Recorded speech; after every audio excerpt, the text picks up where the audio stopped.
Bienvenidos y bienvenidas a otro nuevo video más en idioma maya mam. Hoy vamos a hablar sobre el nombre de materiales educativos en idioma maya mam y español. Empecemos.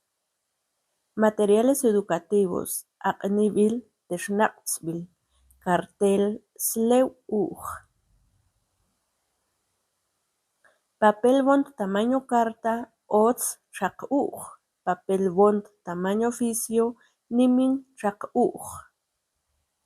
Papel china, schlitz uj. Papel maché, shwok uj.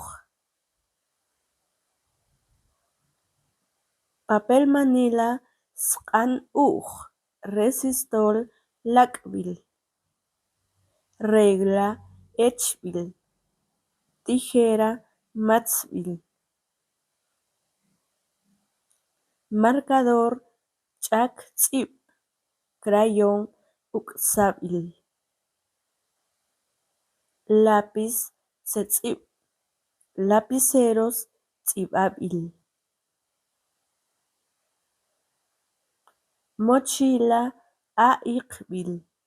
Borrador, shqechbil. Libro, ujbil. Transportador, seubil. Calculadora, ajlabil. Cuaderno, ujtzip. Cuaderno de cuadrícula, sewin ujtzip. Cuaderno de dibujo, saq ujtzip.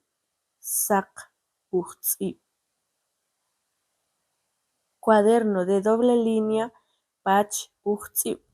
Grapadora, shchabil.